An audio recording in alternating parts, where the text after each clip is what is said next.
Un combat tant attendu, Tony. Donc chez les moins de 85 kilos, les mi-lourds. Donc vraiment, c'est un remake. Hein. C'est un Exactement. remake de la finale de 2022. Encore une revanche. C'est ça, donc une revanche que tentera de prendre Gaël Antérieux, 30 ans, qui est originaire du Savate Nîmoise. 1m80, Gaël, il avait fait une très belle prestation l'année dernière. Je ne sais pas si tu te souviens, mais moi personnellement, il m'avait épaté face à Christopher Brugirou, qui est vraiment un morceau, hein, comme on peut dire dans le jargon.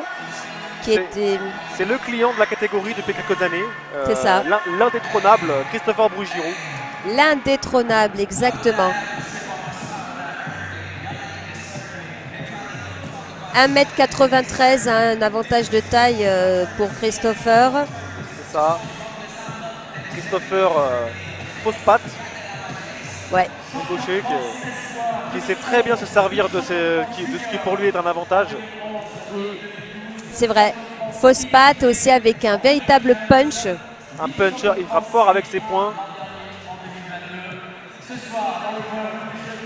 Mais Gaël, voilà, lui, il le sait, il sait pourquoi il est là. Il ne vient pas faire de la figuration. Encore une fois, lui, il est déterminé pour gagner. Tout à fait, Tony. Et c'est un boxeur que j'ai apprécié la technicité l'an passé. Une belle technique. Une belle fougue, il ne s'est pas laissé impressionner, il a tenté le tout pour le tout. Il a même déclaré après la finale qu'il connaissait la solution, mais il n'a pas réussi à l'appliquer parce que Christopher est très grand, il tape assez fort, avec précision. C'est un adversaire très compliqué à affronter. Est-ce que la solution va être trouvée ce soir? On va le voir tout à l'heure.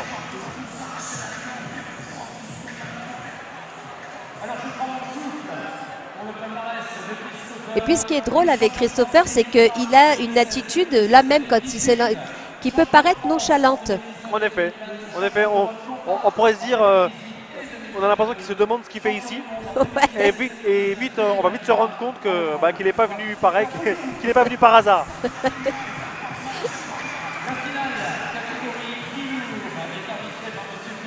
Peut-être que c'est le reflet, de justement une certaine sérénité. En effet, une certaine confiance en soi. Quelque part, il n'a plus grand chose à prouver maintenant. Il est là installé depuis quelques années. Maintenant, il est triple champion du monde, entre autres. Mais il ne se repose pas sur ses acquis. Il a toujours envie. Et il va encore nous le démontrer ce soir, hein, qu'il n'est pas venu, voilà, comme je disais, pour rien. Il vient chercher un nouveau titre qu'il veut accrocher à son palmarès. Déjà hyper fourni. Hyper fourni, hein, 3 fois champion de France, double champion d'Europe, triple champion du monde. Il est même champion des World Martial Arts Masterships. Tout à fait. C'est un peu le Mike Tyson de la savate. Hein. Ah, si tu veux, oui, c'est bien résumé. La revanche ce soir, donc, Gaël Antérieux face à Christopher Brugirou. Première reprise. Allez, c'est parti dans ces combats M85.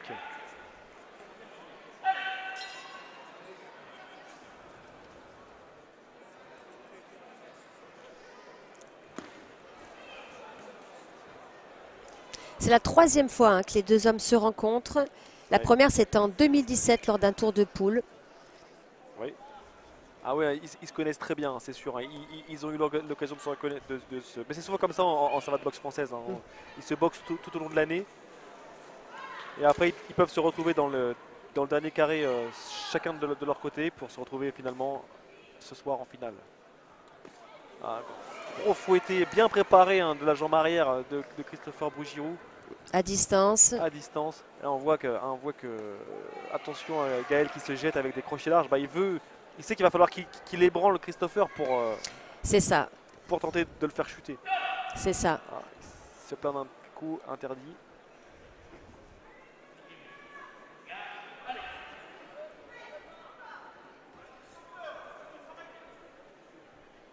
Philippe Desmarais qui officie en tant qu'arbitre là, qui est un arbitre d'expérience également. Hein. C'est vrai qu'ils ne sont pas là par hasard les officiels ce soir. C'est des spécialistes de la discipline depuis tant d'années. Gaël qui tente encore des crochets larges, hein. On voit que ça... Pour lui, c'est sa solution, c'est d'aller ébranler Christopher. Et c'est par là qu'il faut passer, là, le gros fouetté jambe arrière. Il a raison, hein, sur un gaucher, c'est ce qu'il faut faire, hein, travailler avec les segments arrière, travailler à l'intérieur. C'est ça, avec les segments, comme tu dis, le point, le fouetté. Voilà, il essaie d'attraper la jambe, l'intérieur de la jambe avant de Christopher, puis ensuite essayer de placer sa pointe au plexus. Rentrer en bras arrière, en jambe arrière, c'est sa solution. Et est-ce que Christopher n'y est pas préparé? Je ne sais pas, c'est vrai que souvent les gauchers s'attendent un peu à ce type de, Bien sûr. boxe. Bien sûr, c'est pour ça qu'on dit souvent que les gauchers ont un certain avantage, puisqu'ils ont l'habitude à l'entraînement de retrouver, de boxer des droitiers, et ce qui n'est pas toujours le cas pour des droitiers. Exactement. Exactement. Pour eux, boxer des droitiers, c'est le pain quotidien. Voilà, c'est ça. Ce qui n'est pas forcément le cas des droitiers. Puis ça peut devenir le pain quotidien quand on a un ou une adversaire gauchère, ce qui a été mon cas avec l'équipe de France de boxe. D'ailleurs, je salue Caroline Crevellier, qui était donc une fausse patte, une gauchère, et qui m'a forcé justement à bien connaître ces gauchers, leurs faiblesses, et pour arriver à la battre, quoi. Donc, et après, j'avais l'habitude. On se rencontrait tellement souvent que j'avais l'habitude de boxer des fausses pattes. Et forcément, c'est ce qui t'a fait progresser. Tout à fait, tout à fait. Et donc là, on peut voir sur la première reprise un avantage pour Christopher. Qui frappe plus fort. Qui frappe plus fort, et oui. Il est réputé pour ça aussi, hein. En plus d'être un technicien hors pair, il est dur au mal, il est précis dans ses enchaînements. Et c'est d'ailleurs pour ça qu'il met souvent à mal ses adversaires. Avec cette précision, cette puissance. C'est ça, on l'entend à chaque impact, hein, des coups qui résonnent.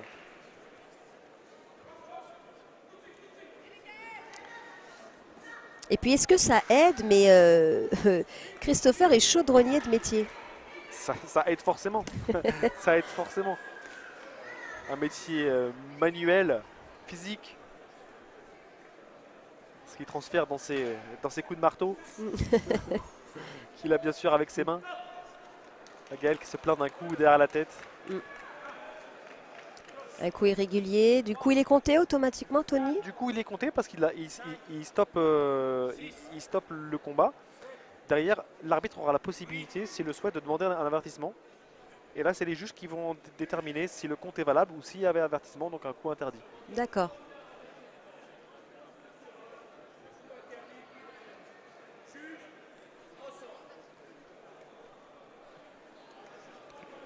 L'avertissement est prononcé.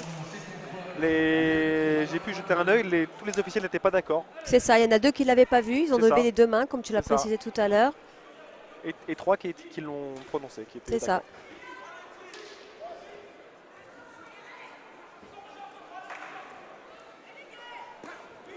Oui, un beau fouetté intérieur, hein, pour Gaël, en ligne basse.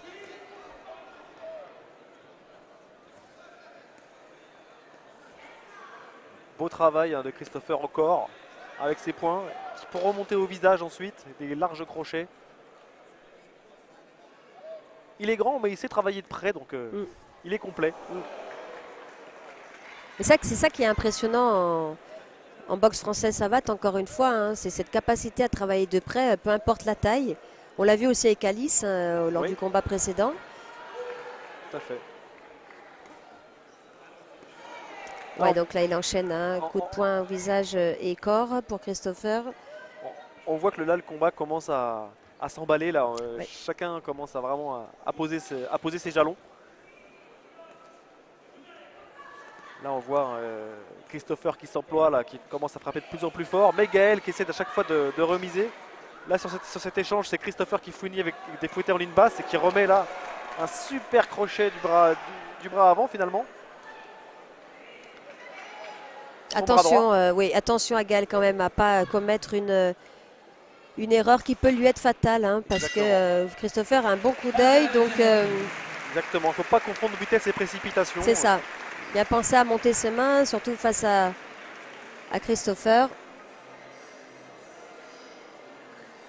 que trop de fougue peut nous jouer des tours, Tony.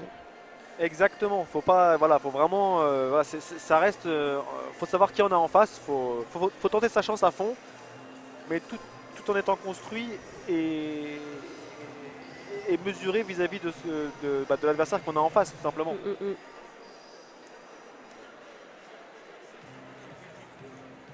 La fameuse minute de récupération, très chère à la comme je le disais, à la récupération et à l'écoute, au partage qu'on peut avoir avec ses coachs, savoir écouter, comme tu le disais tout à l'heure.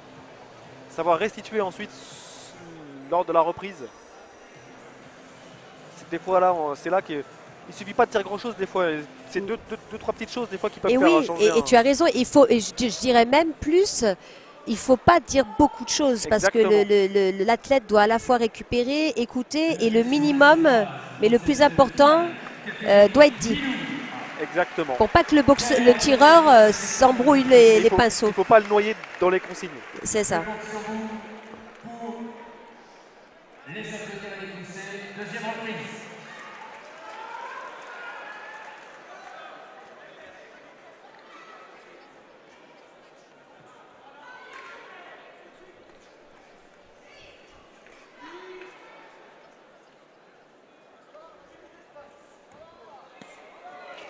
Un gros fouetté en sortie. C'est très subtil, mais Christopher aussi change de garde sur certains coups. En effet. Il récupère tout de suite sa garde, mais techniquement, c'est très beau à voir. C'est exactement. C'est-à-dire qu'en fait, il envoie un gros coup avec une jambe, il repose cette jambe-là devant pour ensuite changer de garde.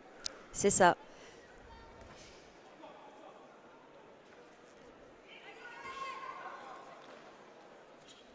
Moi, ce qui m'impressionne, c'est que Christopher a vraiment les mains basses pour sa catégorie. Et je trouve ça dangereux, il pourrait se faire, mais jusqu'aujourd'hui ça lui est réussi parce qu'on ne l'a jamais vu vraiment ébranlé. Il doit aussi avoir un menton assez solide.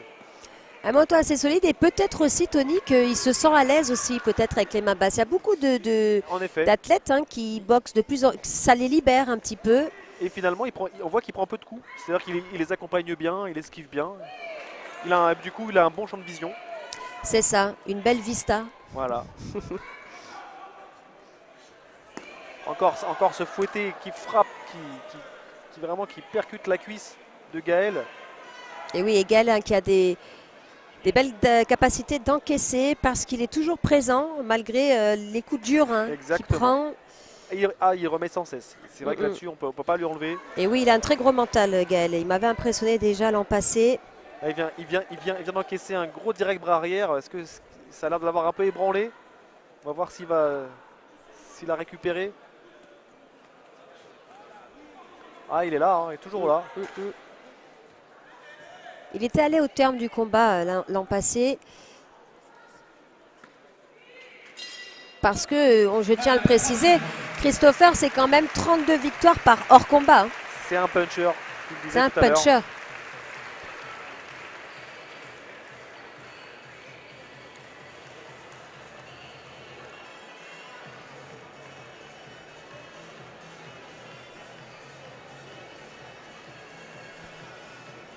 Maintenant, c'est vrai que depuis tout à l'heure, Christopher frappe fort dans les jambes. On va voir, voilà, au fur et à mesure du combat, ça égrène petit à petit les capacités de récupération. Et on va voir s'il va tenir jusqu'au bout, ce que je lui souhaite. Je lui souhaite également, parce qu'il est rempli de qualité, Gaël Antérieux.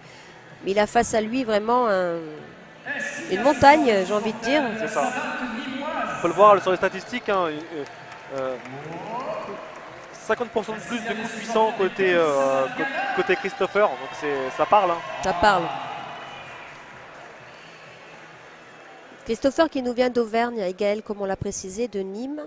C'est ça. Il vient du club du Punch Ghana, Christopher. C'est ça, c'est... Mesdames, Messieurs, un Auvergnat. Je compte sur vous pour cette finale mi-lourd, 4e reprise.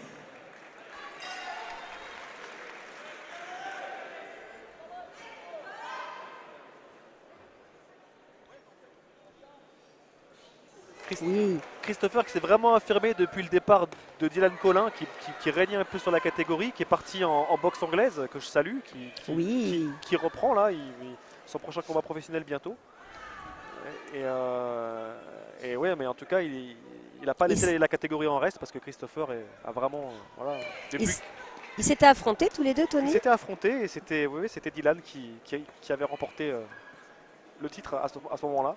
D'accord, donc parce que sur 93 combats, Christopher a seulement 5 défaites. Hein, voilà. Donc il y a Dylan dedans. Il y a Dylan dedans.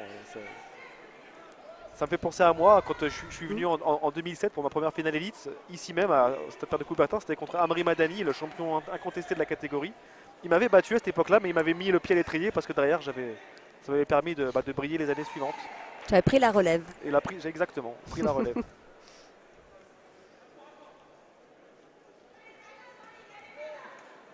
C'est toujours un honneur et une satisfaction d'affronter aussi des grands champions de ce niveau quand nous on débute. Exactement, et puis de pouvoir leur tenir la dragée haute, hein, de se dire qu'on a tenu jusqu'au bout, on n'a pas démérité et derrière ça nous donne confiance pour l'année suivante s'affirmer, quoi. Oui, un beau travail en ligne avec les points de Christopher. On voit vraiment des belles liaisons direct avant, direct arrière en ligne qui frappent, hein, on voit que qui ébranle vraiment. Et là encore une tentative de Derek Braher. Heureusement que Gaël a enlevé la tête, a fait une légère esquive. Mais il est là encore, hein, il tient tête, hein, Gaël. Il tient tête, il tente sa chance autant que faire se peut.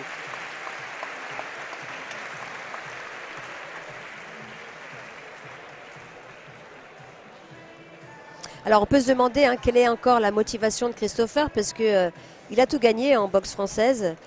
Mais comme tout grand champion, il en veut toujours plus, Tony. Et puis il a déclaré: la boxe française est magnifique. Je suis très mauvais perdant, je n'aime pas perdre, je veux conserver mes titres. C'est ça ma motivation. C'est une très saine motivation. Et puis je pense, comme beaucoup de pratiquants de ce sport, c'est un passionné. Il n'y a pas de secret, c'est un sport qu'on pratique avec passion et envie. Et je dirais même que parfois on va s'exprimer dans d'autres disciplines pour se tester un peu ailleurs, mais on reste toujours proche de la savate parce que ça revient toujours aux sources. Exactement, ça reste un beau sport et d'ailleurs, oui, avec de belles valeurs, vraiment des belles valeurs éthiques. C'est ça, et nombreux sont ceux, à l'instar de Christopher, qui auraient aimé que ce soit au JO de Paris 2024, la savate. C'est en effet, c'est quelque chose qu'on aurait tous aimé voir, aimé pouvoir participer une fois dans sa vie. C'est vrai que c'est une occasion. Et surtout chez nous, à Paris. Allez, ne désespérons pas. Un jour. Un jour peut-être, oui. En tout cas, cette discipline aurait entièrement sa place. Oui, car faut dire que c'est quand même classé au patrimoine immatériel. Hein. Donc c'est un sport qui est reconnu à travers le monde. Bien sûr. Et comme on l'a évoqué, c'est très formateur. Hein. De nombreux champions, notamment en MMA, ont commencé par la boxe française. Exactement. Ou qui s'inspirent des techniques de la boxe française pour... tout ce qui est déplacement. Les chassés bas, les coups de pied bas, on en voit en MMA. Et oui, c'est vrai ce que tu dis, parce que notamment un combattant que j'affectionne particulièrement, la personne de John Jones, utilise beaucoup les chassés bas. Exactement. C'est vrai ça. Exactement. Et pour aller plus loin, même à l'époque, Bruce Lee avait monté sa méthode du Jeet Kune Do en s'inspirant aussi de la savate pour pas mal de ses enchaînements.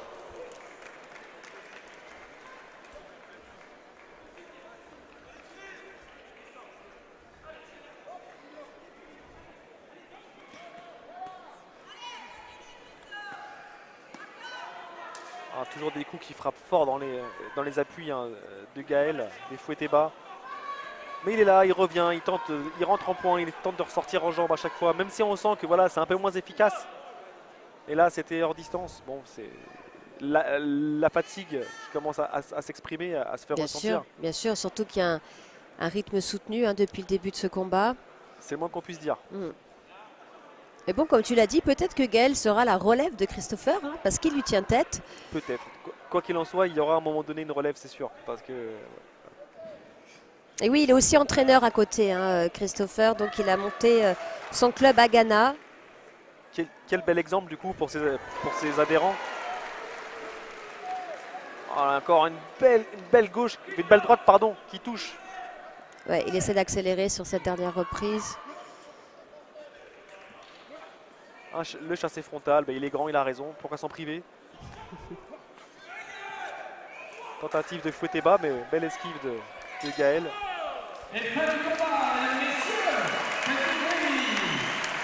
Et comme tu le disais, Cynthia, hein, Gaël, il a rien lâché. Il n'a rien lâché, il a fois. Vraiment, ses qualités mentales m'impressionnent beaucoup. L'année dernière, il m'avait vraiment surpris parce qu'on aurait tendance à boxer quelqu'un comme Christopher avec de la retenue en se disant, bon, c'est tellement un champion que... Alors que lui, non. Il arrive complètement décomplexé et il donne le tout pour le tout, Gaël. Donc, bravo à lui, vraiment. Bravo. Et c'est ce qui nous fait ce soir un super combat.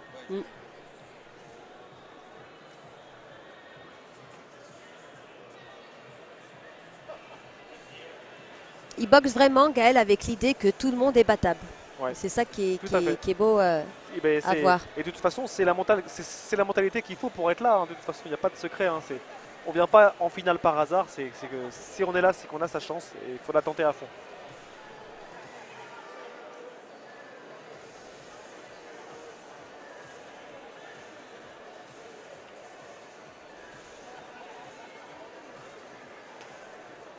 Pour remettre les récompenses de ce combat, j'invite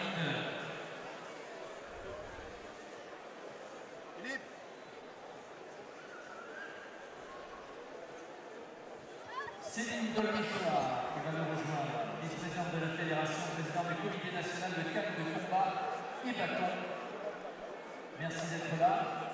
Également, Madame Julie Gabriel, la présidente de la Fédération internationale de savate. Et un invité de marque présent ce soir également, M. Ahmed Reza Ezaraki, le président de la Fédération iranienne de savate. Et oui, Céline Dolméchoir, hein, qui est présidente du comité national de cannes de combat et bâton, des disciplines associées à la savate boxe française, une très belle discipline, de cette finale qui mériterait d'être un peu plus connue. Applaudissez une nouvelle fois, s'il vous plaît, dans le coin rouge ce Ouais, soir. tout à fait d'accord. Bravo Gaël. Dans le coin bleu, Christopher Bougirou. Le champion Christopher Bougirou, fidèle à lui-même. puis, Nonchalant avant, nonchalant après, mais qui fait le boulot entre les deux. Et Gaël qui est battant à la fois sur le ring et en dehors du ring. Hein, il est papa célibataire d'une petite fille. Et donc, il gère ses entraînements entre sa fille et puis... il aménage son emploi du temps des entraînements en fonction de son enfant. Nous allons donc pouvoir vous donner le résultat. Donc bravo, elle sera très certainement fière de son papa. Oui. Avec les deux tireurs au centre de l'enceinte. Et puis on a aussi ton petit garçon qui est présent dans le public, Tony. Tout à fait. un peu plus de 2 mois, mon petit bonhomme. Ouais. Ce soir, dans cette catégorie des mi-lourds, les moins de 85 kilos, sacré champion de France, à l'unanimité des juges, Christopher Bougirou. Sans trop de surprise, le champion reste champion. Christopher Bougirou. Et aura l'opportunité d'aller glaner un nouveau titre international. Face à Gaël Antérieur. Il remporte son 4e titre national, Christopher. À lui ravir ce titre donc ici. Et il va tenter donc de prendre un 4e titre mondial. Avec, ce qui est énorme. La revanche donc cette année, une nouvelle fois emportée par Christopher. Eh bien je leur souhaite qu'il y ait évidemment la belle très bientôt et qu'ils se retrouvent pour de nouveau disputer une finale. Voilà, on va faire la photo. Venez avec les deux tireurs, Christopher et Gaël. Moi, je trouve que déjà d'aller au terme de 5 reprises avec Christopher, c'est déjà une victoire. Officielle de cette finale.